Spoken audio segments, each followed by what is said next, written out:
শুভেচ্ছা সবাইকে। প্রিয় দর্শক, বিগত ১.৫ বছর আগে একটি নাটকীয় আন্দোলনের মধ্য দিয়ে বাংলাদেশে আওয়ামী সরকারের পতন হয় এবং সাবেক প্রধানমন্ত্রী বঙ্গবন্ধু কন্যা শেখ হাসিনা দেশ ত্যাগ করে ভারতে আশ্রয় নিতে বাধ্য হন। পরবর্তীতে ডক্টর মোহাম্মদ ইউনূসের নেতৃত্বে একটি সরকার গঠিত হয় এবং এই অন্তর্বর্তী সরকারের সহযোগী হিসেবে অবতীর্ণ হয় বাংলাদেশের আওয়ামী বিরোধী রাজনৈতিক দলগুলো বা জুলাই আন্দোলনের স্টেক হোল্ডার রাজনৈতিক দল। কিন্তু এর মধ্যেই দেখা গেল তাদের ব্যর্থতা। তারা ১.৫ বছরে যত গাল গল্প জনগণের সামনে তুলে ধরেছিল সবই ব্যর্থ হয়েছে। জনগণ এখন তাদের উপর এক মুহূর্তের জন্য বিশ্বাস রাখতে পারছে না। এখন সবাই কোথায় কোথায় বলছে যে আগেই ভালো ছিল।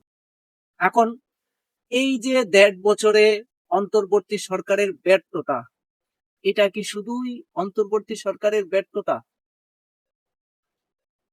আমার মতে এটা শুধুই অন্তর্বর্তী সরকারের ব্যর্থতা হিসেবে দেখছে না বাংলাদেশের জনগণ, বরং এটাকে অন্তর্বর্তী সরকারের যত সহযোগী রাজনৈতিক দল আছে বর্তমানে জুলাই আন্দোলনের যত সহযোগী বা যত স্টেক হোল্ডার রাজনৈতিক দল আছে তাদের সবারই ব্যর্থতা মনে করছে বাংলাদেশের জনগণ। বিগত ১.৫ বছরে অন্তর্বর্তী সরকার তো অনেক গল্প বলেছে, তারা নতুন বাংলাদেশ তৈরি করবে, তারা বাংলাদেশকে স্বর্গে পরিণত করে দিবে, বাংলাদেশকে আমেরিকার মতো, কানাডার মতো বা ইউরোপের উন্নয়নশীল দেশগুলির মতো রাষ্ট্রে পরিণত করে দিবে। কিন্তু আসলে কি তারা পেরেছে? বরং তারা দেশের সবকিছুকেই, দেশের সব অবকাঠামো তারা ধ্বংস করে দিয়েছে। তারা কিছুই রক্ষা করতে পারেনি। তারা এখন একে অপরকে প্রতারক বলছে এবং প্রতারণার অভিযোগ তুলছে একে অপরের প্রতি। সুতরাং বাংলাদেশের মানুষ এখন বুঝে গেছে যে কেউ তাদের রক্ষা করতে পারবে না। তাদের যে কাঙ্ক্ষিত শাসন সেটা কেউ দিতে পারবে না আওয়ামী লীগ ছাড়া এবং শেখ হাসিনা ছাড়া। আপনি যাই বলেন, আমরা যাই বলি না কেন, জনগণের মনে, জনগণের হৃদয়ে এমন আস্থার জন্ম হয়েছে পুনরায়। হ্যাঁ, অনেকেই আওয়ামী লীগ সরকারের শেষের দিকে এসে অনেকেই বিরক্ত হয়েছিল আওয়ামী লীগের প্রতি।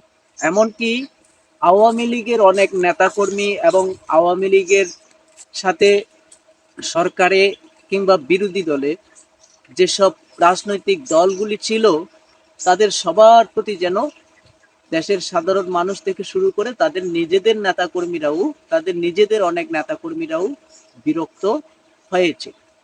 কিন্তু এখন সেই নেতাকর্মীরা আবারও আস্থা ফিরিয়েছে আওয়ামী লীগের উপর, শেখ হাসিনা।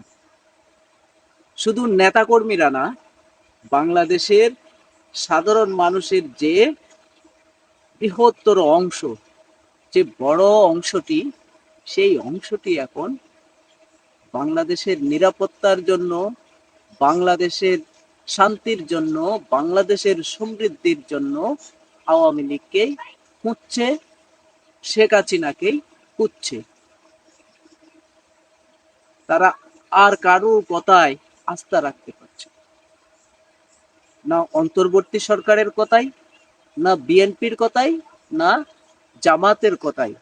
এনসিপি তো অনেক আগেই তাদের কাছে টাট্টা বিদ্রুপের পাত্রে পরিণত হচ্ছে।